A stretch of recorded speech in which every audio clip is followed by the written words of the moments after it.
అన్నొస్తారని చెప్పండి, అంతు తేలుస్తారని చెప్పండి.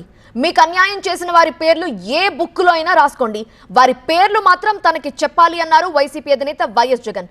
వైసీపీ కార్యకర్తలకి అన్యాయం చేసిన ఎవ్వరిని వదిలిపెట్టే ప్రసక్తే లేదన్నారు. చంద్రబాబు లాంటి సీఎం ఉన్న రాష్ట్రంలో రాజకీయాలు చేయాలంటే అన్నింటికీ తెగించి ఉండాలని కార్యకర్తలకు పిలుపునిచ్చారు వైఎస్ జగన్. భయపడితే రాజకీయాలు చేయలేమన్నారు ఆయన. స్థానిక సంస్థల ప్రజాప్రతినిధులతో సమావేశమైన వైసీపీ అధినేత వైఎస్ జగన్ టీడీపీ ప్రభుత్వం వైసీపీ కార్యకర్తలను ఇబ్బంది పెడుతున్న తీరు చూస్తే బాధేస్తోందన్నారు. నెక్స్ట్ వచ్చే జగన్ 2.0లో పరిస్థితి ఈ మాదిరిగా ఉండదు. రేపొద్దున జరిగే ప్రతి విషయంలోనూ వైఎస్ఆర్సీపీకి కార్యకర్తే నెంబర్ 1గా ఉంటాడని మాత్రం ఖచ్చితంగా. వైసీపీ కార్యకర్తలకు అన్యాయం చేసిన వారికి కర్మ సిద్ధాంతం ఎలా ఉంటుందో రుచి చూపిస్తానన్నారు జగన్.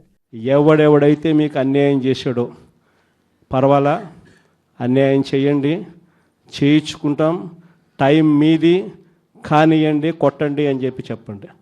ఆడు ఎవడు ఏం చేస్తా ఉన్నాడో పేరు రాసుకోండి.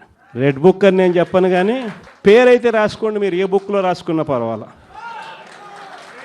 పేరైతే మీరు రాసుకోండి. దాని తర్వాత మాత్రం అన్యాయం చేసినోనికి సినిమా మాత్రం మనం చూపిస్తామని చెప్తాను.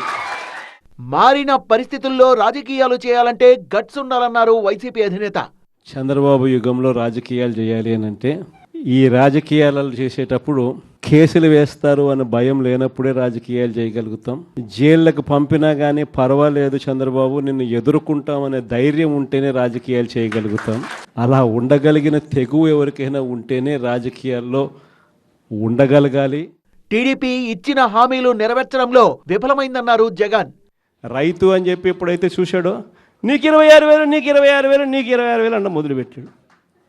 ఇలా మనం చెప్పిన దానికన్నా కూడా 3 ఇంతలు 4 ఇంతలు ఎక్కువగా ఇస్తాము అని చెప్పి ప్రతి ఇంటికి కూడా వీళ్ళు చెప్పిన మాటలు వీళ్ళను వెంటాడుతూనే ఉంటాయి. ఏడాదిలోనే ఇంత ప్రజా వ్యతిరేకత వచ్చిందంటే వారి పాలన ఎలా ఉందో అర్థం చేసుకోవచ్చన్నారు జగన్. ప్రజలు కూడా ఏ స్థాయిలో చంద్రబాబు నాయుడిని ద్వేషించుకుంటా ఉన్న పరిస్థితి ఉంది అని అంటే ఆ ద్వేషం ఈ స్థాయిలోకి ఇప్పటికే సంవత్సరం కాలంలోనే వచ్చింది. కార్యకర్తల్ని కంటికి రెప్పలా కాపాడుకుంటానన్న వైఎస్ జగన్ అక్రమ కేసుల్లో ఇరుక్కున్న వారికి న్యాయపరంగా సహాయాన్ని అందిస్తానన్నారు.